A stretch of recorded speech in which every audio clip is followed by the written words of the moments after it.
Where are you at just in terms of getting ready for the season? Steve said that to ask you. Yeah, don't ask Steve anymore, please. Let him focus on team, wins and losses. I'll be there when I'll be there. How many games I mean, like, you talked about having a plan with Rick. That was part of the reason you came back. Like, what is that plan? Plan that's in place. Does it include you playing in the next month, in the next, I mean, like, do you have it scripted out to a point like this is when I would like to be back? Or? No, honestly, I think we kind of know, so we got a target date. So we ramp it up. We got real good days. We got some days that might take you back, but I think we're on the right path. Any chance you want to hint at that target date?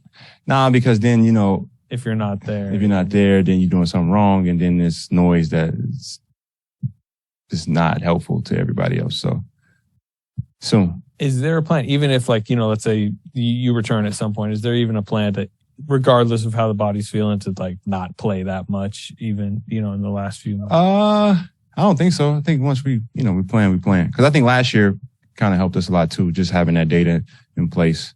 We figured out what the issue may have been. And so we're just trying to not let that happen again. Have you been able to scrimmage and participate in that aspect of practice yet? I haven't scrimmaged yet. So I think I don't think we're that far from scrimmaging though. Yeah, so we're not too far from there. I mean, what specifically are you doing on the court and getting yourself ready so you are ready to scrimmage? Yeah, I think I just, I'm working. I have like a load that I'm looking for, analytical load, in terms of, there's like a number that you want to have as an output with the devices that we wear, the tracking devices. Sounds kind of scary, but, I've hit that a couple of times, and then we know how many days a week I need to hit that. So I think the only thing that really gets in the way kind of maybe the travel sometimes. Because once you get in the air and the pressure on the body, you get a lot of inflammation. You got to let it calm down. Seeing how long it takes to calm down, then you ramp it back up. So just trying to get a good feel for that. How does your game feel, and how confident are you once you come back? You can just kind of hop right back in the rotation. Just the feel, just getting out the turnovers. That's always my thing. Just get out all the turnovers. Shoot the ball better than I thought I would be. So I guess as the older you get, I guess that stays there. So shooting the ball better than I thought. So that's a good thing. I've been working with JK a lot. He and I have been doing a lot of things together. That's been real good. Jacob Rubin and AV. AV, who just came up on staff. He's been really good with a lot of different guys. So those two I've been working with JK, and I think the last week we've got a lot of really good work in. Johnny gave us a vague tease of what to expect for the Point Forward podcast tomorrow. Can you give us some insight on what we're getting season 2? Oh, yeah. We spoke about the Phoenix game a little bit. Clay and Booker. That was fun. We got some business stuff. Y'all don't know who the guest is yet? Oh, the guest is good. He's one of the richest people in the world, in the league. Oh, there's your answer. There you go. Sorry. Or just released the story. Oh, they just released a story. Oh, I didn't know that. Oh, like an hour ago, or. No, I already know who's it is. It's listed. Yeah. You got the scoop. Why didn't you get it out? I didn't have the scoop. I just know who's the richest. Or not the valuation of franchises. The Warriors just hopped to the number 1 over the Lakers. Also, I didn't see that. Yeah. I did see the Lakers and Knicks, but I didn't know the Warriors just went above them for the first time. Oh, Steph got a piece of that? You tell me. I would hope so. What are your thoughts on that? There's my thought. What you've been working with JK, we've seen that, in the little bit of practices that we've seen. I mean, what have you seen from him? What advice would you give him as he's trying to get more minutes? Yeah, I think the toughest thing for people to understand is young players, a good amount of young players when they're drafted and, top 10, 15, they're going to teams that are rebuilding and they're fine with losing. And so they're able to grow without the pressures of having to win or having to sacrifice for winning, they can just go play. And I think for JK, even Moses, even Wise is, we're still winning championships. And they're not allowed to play through as many as mistakes. And so it can be, you teeter in that line with the confidence. And that's why I say, the last week with JK has been really good. All training camp, he's been really good.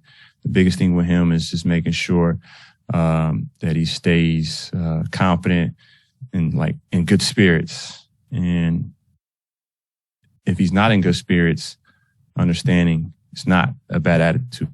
It's actually a good thing. You would want a guy upset if he's not playing.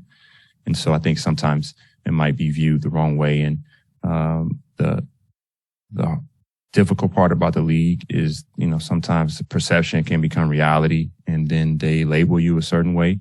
And the rest of your career, you're labeled as a guy because, your circumstances are a little bit different. So for him, I think he's done a really good job of staying positive, staying hungry, and just being ready for his moments. And, everyone expects him to have, huge nights every single night. With our team, we have so much depth. It's hard for, anyone outside of, Steph or the guys that shoot a lot of the balls to, consistently get comfortable. So he'll get there. He'll be fine. Go ahead. Were you happy to see Wiggins sign a contract, both from the standpoint of his peace of mind and also the team concept? Yeah, I thought it was really good for Wiggs to sign. Especially, all the noise that's come his way throughout his career, and he's consistently put up good numbers. And, there was a knock that he was doing on a bad team. He did it on a good team. So I was really happy for that. And, just him as a two-way guy next to Steph, I think they're a very, very great match. And their years are matched up now, right? In terms of remainder of years, I think it's really, really good for both of those guys. And, it looks like this organization is still going to continue to compete at a super high level for the next, 4 years. What are your thoughts on the defense early on? You guys, I think, are ranked 22nd right now. What are you seeing that's not going well defensively? I think, this group's first time defending, not having an understanding of the level of competition we're going to get night in, night out, being the defending champs. Everyone's going to play their best basketball against us. I think all but one of our games have been on national TV, right, so far? Yeah. And then tonight, national TV game as well. So we're going to get teams' best shot, and we have to expect that. And, you're going to get guys that play the best basketball of their entire lives on any given night against us. And we have to prepare for that and understand that that actually puts us in the best position to go into the playoffs because we got the best competition every single night. Therefore, we've seen it the most. We got the most experience against the best competition. Therefore, it's to set us up. So we got to keep all that in mind. And, we're still, what is it? You might be championship drunk a little bit, trying to get into the season, trying to ease into it where everyone else is full throttle and they just ready to, punch us in the mouth, similar to what Phoenix did. So we just got to, be ready and have a better mindset. I shouldn't say better, just understanding that going into each game, especially tonight and going into this road trip. We got a crazy, crazy road trip with the games being so compact and close together.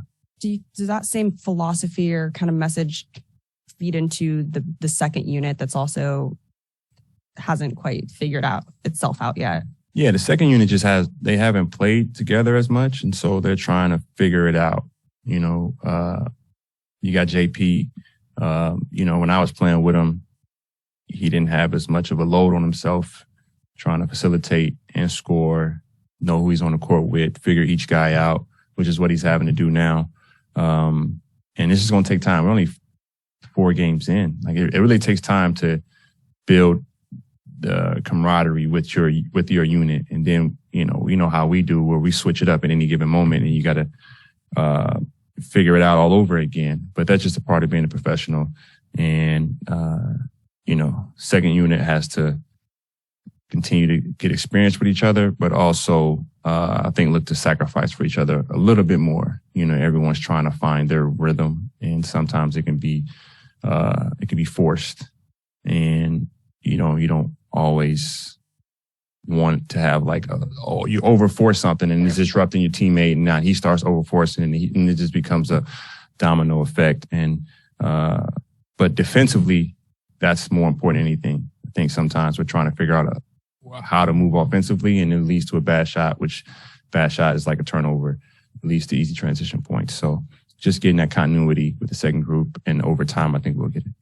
I wanted to go back to the young guys and JK really quick. Obviously, there's a lot of pros to being on a team that's contending and being, having so much talent and upside. But you mentioned being on a shorter leash when you do make mistakes. Do you feel is it possible that maybe because they've been on such a good team and their leash is shorter, that their on-court development might have been stunted compared to other guys that are able to just go out there, continue to make mistakes, get a lot more minutes, and get a lot more reps? No, I actually think it's the opposite. I think you learn how to win. You get, we've always talking about like our bottom of our league is we got to raise that bar. I think a part of that is, your purpose on the floor. And I think everyone's purpose on the floor should be, how do I put my team in the best position to be able to win, or am I making winning plays? And I think on bad teams, you develop losing habits. You get comfortable with losing, and then you just put up a bunch of empty stats. And then now you have that problem. When you're a losing team, are those real stats or are those empty stats? And then, you got a guy like Wiggs who gets thrown in there and he shouldn't be. So you just, you're trying to figure out, is it the organization or is it the player? And so I think for JK, even Moses, even Wise, you're learning how to play winning basketball. And then, you got to be patient in this league as well. Who's to say if you go somewhere and you develop to your best ability for your talent, losing, who's to say, they give up on you. You see that happen a lot in the league, where you see very, very talented guys and teams give up on a guy and then they end up in another situation. They do really well. So it's just about him being patient, or them being patient, and understanding, like, when you learn winning basketball, then you get into your prime. You're still only 20 years old. You're 24 years old. You still got 10 years. He can be dominant, playing at a high level with winning ways of basketball. And I think that's the making of a true champion. You thought about James as he kind of reintegrates back in? Yeah, James is, I think he's doing a great job of working with Decky, our big man coach, and understanding some of the philosophies he has around the game of basketball as a big. And we're in a guard-dominant league, a guard-centric league, where, everything's, driven by the guard being able to score, or the floor being spread, or you have, generational talents like Jokic and Embiid, who bigs who play in the perimeter as well. So for him, I think he's done a really good job of going back to the basics of being a true big. He's got the other skill sets, but, it's kind of like JK. You learn how to play winning basketball, get locked down on fundamentals, and then you'll be able to expand your game from there. So I think he and Decky have done a really good job of, just trying to build a base and build around that. Are you enjoying yourself? I mean, your role on this team and what you came back for. And I mean, obviously you guys dealt with something in the preseason, which you were heavily involved with. Like, where are you at on I guess, your job right now? I came to work today on time. Yeah, be cool.